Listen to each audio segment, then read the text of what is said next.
பாவசங்கீதனம் என்ற திருவருள் சாதனத்தையே செயலிழக்க வைக்கக்கூடிய 3 தவறுகள், அதை இன்வேலிட் ஆக்கக்கூடியது, அதே நேரத்தில் அதை அவசங்கத்துக்குள்ளாக்கக்கூடிய சாக்ரிலேஜுக்குள்ளாக்கக்கூடிய 3 தவறுகளை இந்த வீடியோவில் நம்ம பார்க்க போகிறோம். ஆனால் அதற்கு முன்னாடி பாவசங்கீதனத்தினால் விளையக்கூடிய 6 நன்மைகளை இப்போ நம்ம பார்க்க போகிறோம். கத்தோலிக்க திருச்சபையின் மறைக்கல்வி கேட்டிசம் ஆஃப் த கேத்தலிக் சர்ச்சினுடைய 1496வது பத்தி பேராகிராஃப் 1496 6 நன்மைகள் நம்ம திருவருள் சாதனமாகிய இந்த பாவ சங்கீதனத்தை ஒரு கத்தோலிக்க குருவானவரிடம் பாவ அறிக்கை செய்யும்போது நமக்கு விளையக்கூடிய 6 நன்மைகளை நமக்கு பட்டியலிடுகிறது. முதல் நன்மை என்ன அப்படின்னாக்க, remission of the eternal punishment incurred by mortal sins. நாம் செய்த சாவான பாவங்கள் அதன் வழியாக நமக்கு நாமளே விளைவித்து கொண்ட அந்த நிலையான முடிவில்லாத எரி நரகத்திற்கான அந்த தண்டனையை நம்மிடமிருந்து முழுமையாக அகற்றுகிறது.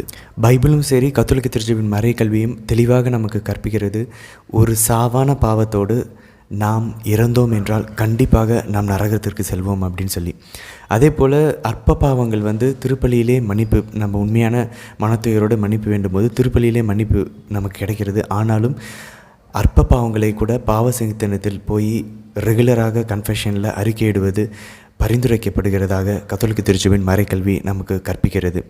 அப்போது இந்த சாவான பாவம்னா என்ன அப்படின்னு சொல்லி நம்ம தெரிஞ்சுக்கலாம். அப்படின்னாக்க 10 கட்டளைகளை மீறுவது சாவான பாவம். அதே நேரத்தில் அந்த 7 சாவான அல்லது தலையான பாவங்களை நாம் சிந்தையிலேயோ நம்மளுடைய செயல்களிலோ நம்மளுடைய வார்த்தைகளிலேயோ நம்மளுடைய கண்களிலோ நாம் அதை செய்யும்போது 7 தலையான பாவங்கள் அல்லது 7 சாவான பாவங்களை நாம் செய்யும்போது நம்மளுடைய ஆன்மாவில் அந்த சாவான பாவத்திற்கான இந்த தண்டனை, அந்த எரி நரகத்திற்கான தண்டனை நாம் சுமந்து கொண்டிருக்கோம். அப்போ இதை கொண்டு போய் ஒரு கத்தோலிக்க குருவானவரிடம் நாம் உண்மையான மனத்துயரோடு நம்ம அறிக்கையிட்டு அதற்காக மன்னிப்பு வேண்டும்போது தாழ்ச்சியோடு முழுமையாக அந்த இட்டர்னல் பனிஷ்மெண்ட், அந்த நிலையான முடிவில்லாத எரி நரகத்திற்கான அந்த தண்டனை நம்மிடமிருந்து அகற்றப்படுகிறது. இதுதான் நமக்கு கிடைக்கக்கூடிய முதல் நன்மை. இரண்டாவது நன்மை, reconciliation with God by which the penitent recovers grace. அதாவது கடவுளோடான நம்மளுடைய உறவு புதுப்பிக்கப்படுகிறது. அதே நேரத்தில் நாம் இழந்து போன அருளை திரும்பி பெற்றுக்கொள்கிறோம். அதாவது அந்த சாங்டிஃபையிங் கிரேஸ், ஏற்புடைமையாக்கும் அருள். அப்படின்னா இன்னும் தெளிவாக சொல்லணும்னா, மூவர் இறைவன் நம்முள் வாசம் செய்ய ஆரம்பிக்கிறார். ஏன்னா அந்த உறவை, கடவுள் நம்முள் வாழக்கூடிய அந்த உறவை நாம் ஒரு சாவான பாவம் செய்வதால் இழந்து போகிறோம்.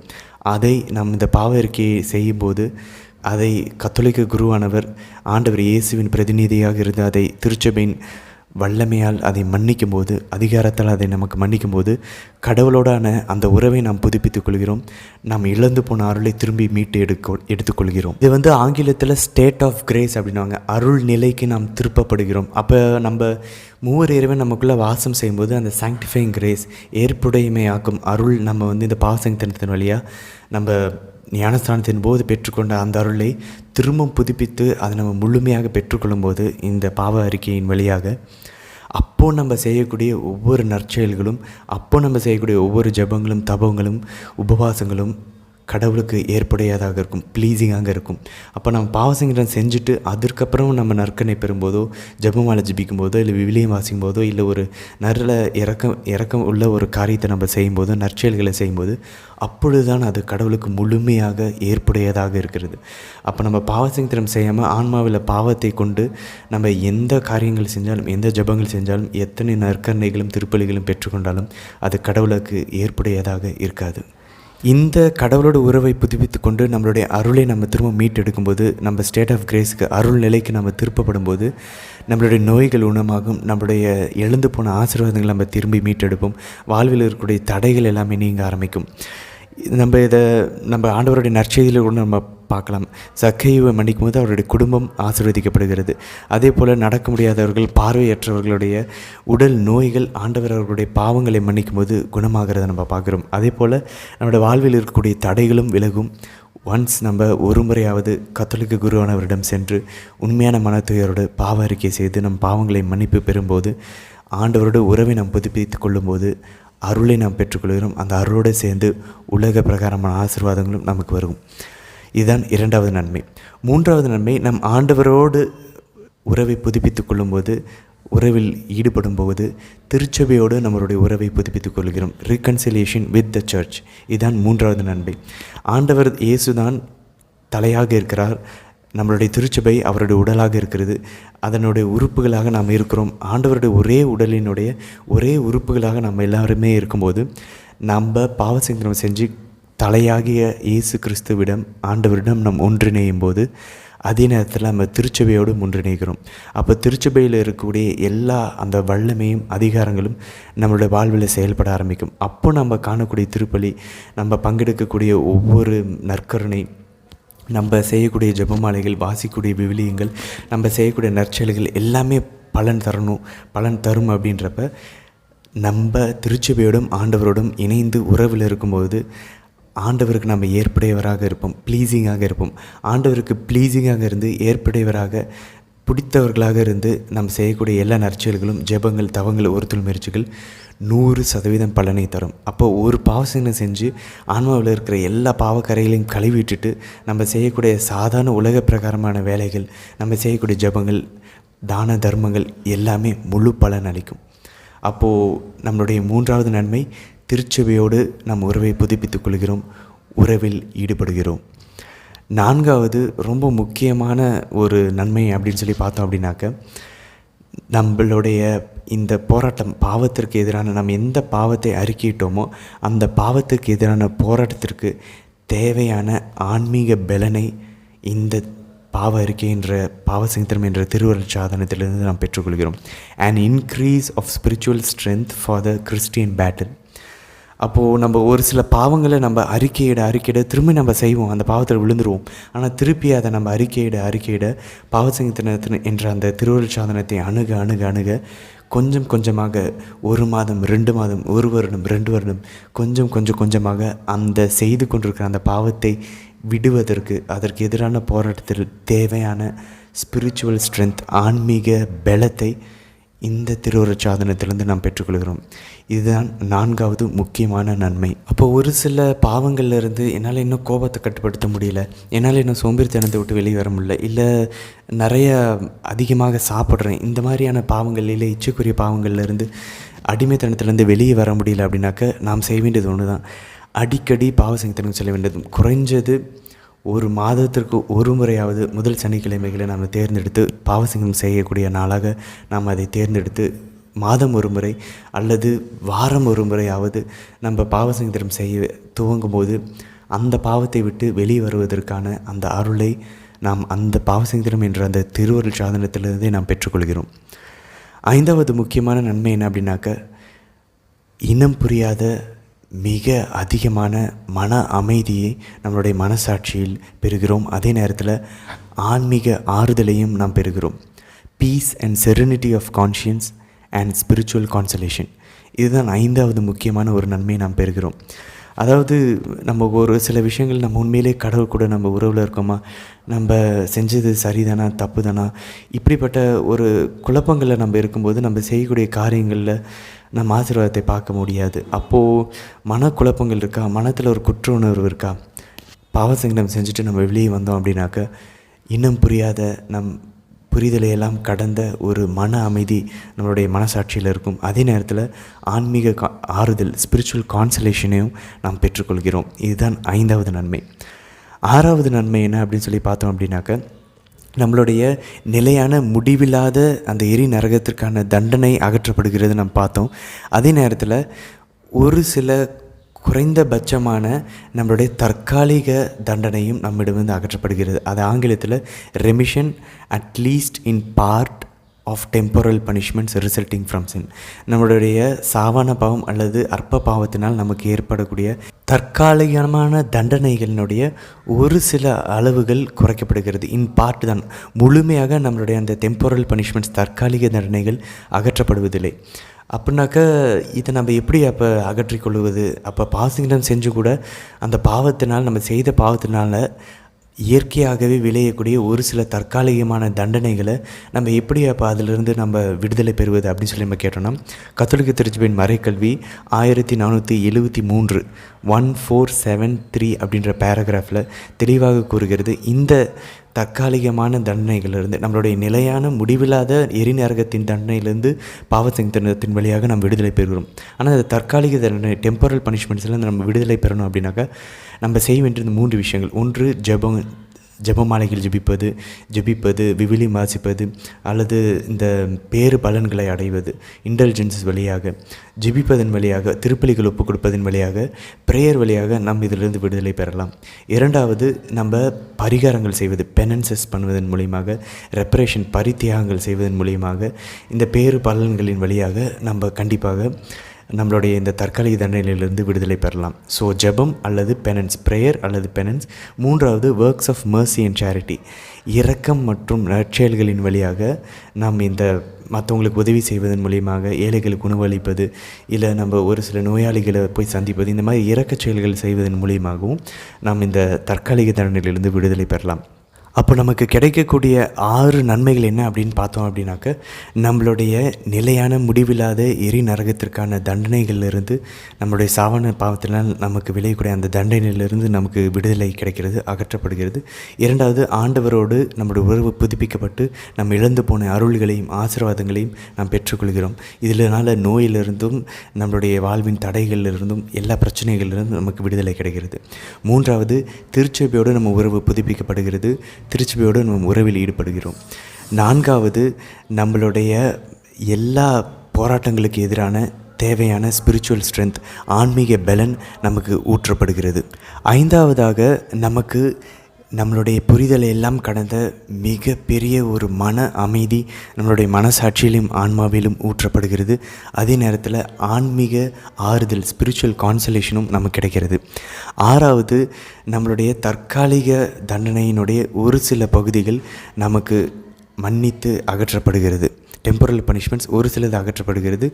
முழுமையாக நம்மளுடைய டெம்பரல் பனிஷ்மெண்ட்ஸ், தற்காலிக அந்த தண்டனைகளை நாம் அகற்றிக்கொள்ள வேண்டும். நம்ம அதிலிருந்து நம்ம விடுதலை பெற வேண்டும் என்றால் நாம் இரக்கச் செயல்களும் நற்செயல்களும் செய்ய வேண்டும். அதே நேரத்தில் நிறைய ஜெபிக்க வேண்டும், திருப்பலிகள் ஒப்புக் கொடுக்க வேண்டும். அதே நேரத்தில் நமக்கு ஏற்படக்கூடிய துன்பங்களை நாம் பொறுமையோடு தாங்கிக் கொள்ளணும். நிறைய நாமவே முன் வந்தும் உடல் ஒருத்தர்கள், உபவாசங்கள், தான தர்மங்கள், ஜெபங்கள், தவங்களை நாம் செய்ய வேண்டும். இதன் வழியாக பேறு பலன்களின் வழியாக, இன்டெலிஜென்ஸ் வழியாகவும் நம்மளுடைய இந்த தற்காலிக தண்டனையிலிருந்து நாம் விடுபடலாம். இப்போது நம்ம பாவசங்கீதனம் செய்யும்போது நம்ம செய்யக்கூடிய அந்த 3 தவறுகள், அந்த பாவசங்கீதனம் என்ற அந்த திருவள்ளுவர் சாதனத்தையே செயல் இழக்க வைக்கக்கூடிய, இன்வேலிட் ஆக்கக்கூடிய, அதுக்கு அவசங்கத்தை உள்ளாக்கக்கூடிய, சாக்ரிலிஜுக்கு உட்படுத்தக்கூடிய அந்த 3 தவறுகளை இப்போ நம்ம பார்க்குறோம். நம்ம செய்யக்கூடிய முதல் தவறு என்ன அப்படின்னாக்க, நம்ம நினைவுக்கு வந்தும் கூட ஏதாச்சும் ஒரு சில சாவான பாவங்களை அறிக்கையிடாமல் மறைத்து கொள்வது, நம்ம ஏற்கனவே அறிக்கையிட்டு பெற்றுக்கொண்ட அந்த மன்னிப்பையும் செயலிழக்க செய்கிறது. கத்தோலிக்க திருச்சபையின் மறைக்கல்வி CCC பேராகிராஃப் 1456 1456 தெளிவாக கூறுகிறது, நாம் சுய ஆன்ம பரிசோதனை செய்து நம் நினைவுக்கு வரக்கூடிய எல்லா சாவான பாவத்தையும் பாவ அறிக்கை என்ற திருவருள் சாதனத்தில் அறிக்கையிட வேண்டும். நம்ம ஒருவேளை அதை நம்ம ரொம்ப ரொம்ப இன்டிமேட்டான, ரொம்ப ரகசியமான, தனிப்பட்ட முறையில் செய்த பாவமாக இருந்தாலும் கூட, நம்மளுடைய 10 கட்டளைகளுக்கு இருக்கக்கூடிய ரொம்ப அசிங்கமாக நாம் நினைக்கக்கூடிய, கூச்சமாக நாம் நினைக்கக்கூடிய பாவங்களாக இருந்தாலும் அதை நாம் பாவ அறிக்கையில் நாம் அறிக்கை செய்ய வேண்டும். ஒருவேளை அப்படி நம்ம செய்யலை அப்படின்னாக்க, நம்ம நேர்மையான உள்ளத்தோடு நம்ம பாவ சங்கீதனத்தை அணுகலை, அதே நேரத்தில் ஒரு உண்மையான மனத்துயரையும் நம்மளுடைய பாவங்களுக்கு நம்ம கொண்டுள்ள அப்படின்றதை அது நமக்கு சுட்டி காட்டுகிறது. இதனால் பாவ சிந்தனத்தை நாம் அவசங்கத்துக்குள்ளாகிறோம். we are abusing the sacrament of penance. அதே நேரத்தில் அதை நம்ம இன்வேலிடாகவும் ஆக்குகிறோம். அதை மற்ற பாவங்களுக்கு நம்ம பெற்றுக்கொண்ட மன்னிப்பையும் செயலிழக்க செய்கிறோம். இதுதான் நம்ம செய்யக்கூடிய முதல் முக்கியமான தவறு. அப்போ நம்ம மறைக்காமல் ஞாபகத்துக்கு வரக்கூடிய எல்லா சாவான பாவத்தையும், எவ்வளவு அசிங்கமாக இருந்தாலும் கூச்சமாக இருந்தாலும், அங்கே ஆண்டவர் இயேசுவை மட்டுமே நினைவில் கொண்டு அவருடைய பாதத்தில் எடுத்து வைக்க வேண்டும். இரண்டாவது முக்கியமான ஒரு தவறு என்ன அப்படின்னு சொல்லி பார்த்தோம் அப்படின்னா, நம்ம பாவத்தை அறிக்கையிட்டால் மட்டும் போதாது, ஒரு குறிப்பிட்ட ஒரு மனப்பான்மையை நம்ம கொண்டிருக்க வேண்டும்.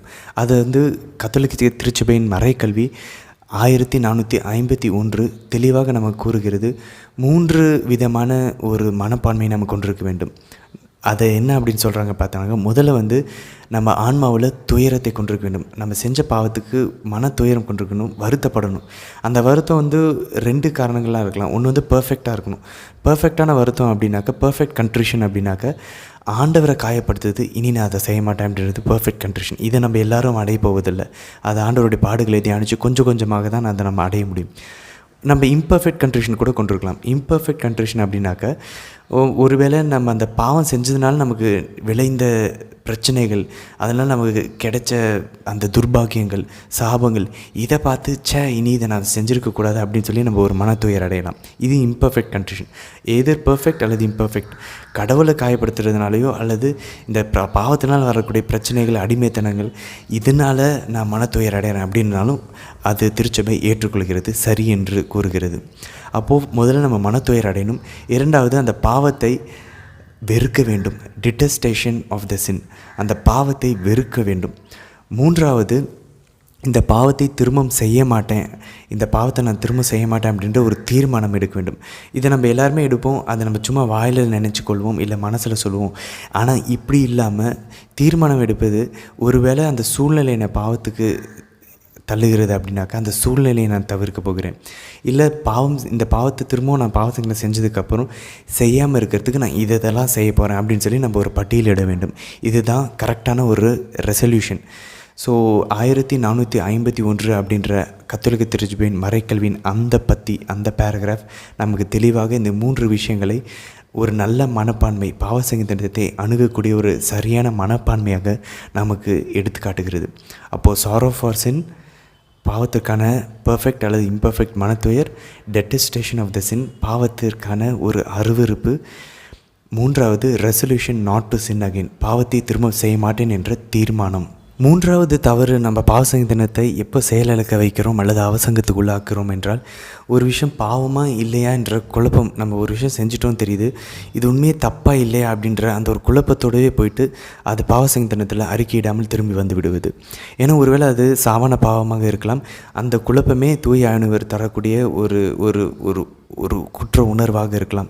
நம்ம ஆனால் அதை நம்ம புரிந்து கொள்ளாமல் அதை நம்ம தவறாக அதை நம்ம தீர்ப்பிட்டு அதை ஜட்ஜ் பண்ணிவிட்டு நம்ம அதை வந்து பாவ அறிக்கையிடாமல் வந்து விட்டோம் என்றாலும் நம்ம அந்த பாவ சங்கீதத்தை நம்ம இன்வேலிட் ஆக்கிறோம், அதை செயலிழக்க செய்கிறோம் அல்லது அவசங்கத்துக்குள்ளாக்கிறோம்.